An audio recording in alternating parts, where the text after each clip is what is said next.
In the heart of a city where skyscrapers brushed the belly of the clouds, there was an aquarium, a glassy ripple in the fabric of gray, where the sea had been scooped up with a great big spoon and plopped down for all to see.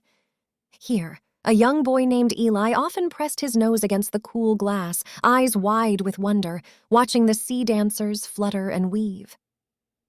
Among the twirling sea ferns and coral castles, there was one otter, sleek as a drop of moonlight, who had no interest in the silver shimmers of fish that darted like flying wishes. This otter, named Whisker for his playful tendrils, would float on his back, paws folded over his chest as if he were pondering deep sea secrets. It wasn't with words that Eli and Whisker spoke, but with a sort of sparkle speak, the way sunlight talks to the ocean and gets whispers back. Eli would tell Whisker about the titanic clouds and the tempest of children's laughter above the waves, and in return, Whisker would show Eli the ballet of his underwater world. But Whisker's whiskers drooped these days. His acrobat flips were half-hearted. Eli felt the dip and swell of his new friend's sorrow. The otter's family, it seemed, had been swept away by a shadowy current that cared not for the bonds it broke. Whisker was left behind in this slice of sea among the city. Eli's heart, a small but fierce ship in the storm of Whisker's sadness, knew he had to help. He searched the high tides and low tides of his mind for a plan as the two friends sat side by side, boy on land, otter in water, separated by glass but together in spirit. As the moon drew ties from the belly of the ocean, Eli drew an idea from the depths of his wish to help Whisker. "A family reunion," he whispered to the glass, his breath fogging up a tiny window to Whisker's world.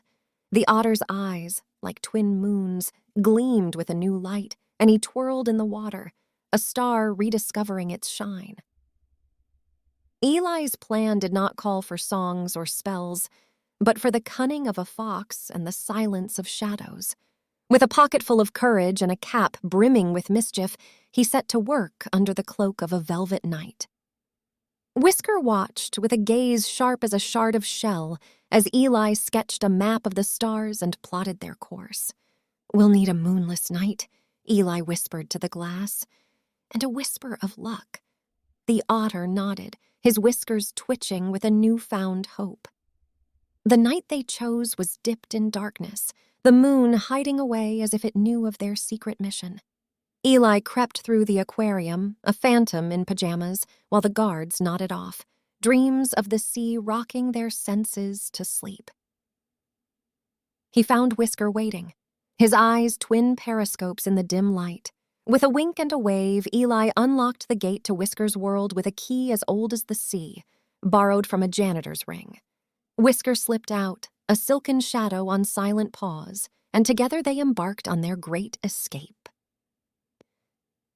The city was a maze of light and noise, but Eli and Whisker wove through it like breeze through reeds.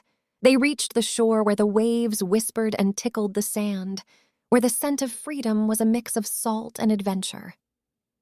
Now, to bring Whisker's family in from the vast cradle of the ocean, Eli had prepared a beacon, not a flare, but a parade of lanterns, each a beacon of homecoming. They dotted the beach like fireflies, a constellation fallen to earth, guiding the lost back to where love awaited. And as the dawn yawned and stretched its rosy fingers across the sky, shapes emerged from the embrace of the surf. Whisker's family, curious and cautious, noses twitching at the scent of kin, padded across the sand, a line of joyful shadows reunited at the edge of the world.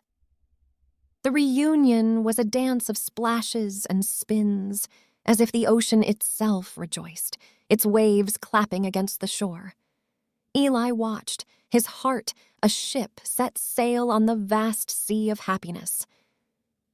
As the sun climbed higher, promising a day rich with news stories, Eli knew it was time to return to the world of man, but with a promise etched in the sand and sealed with a paw print.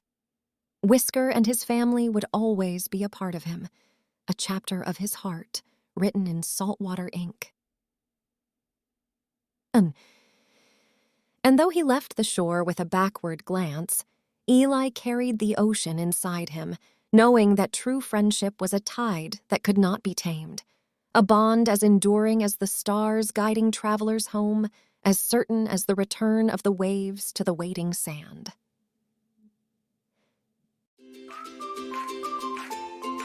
This was a Talltale short, small but mighty stories, released in audio format. Create, read, and share more tales at talltale.com.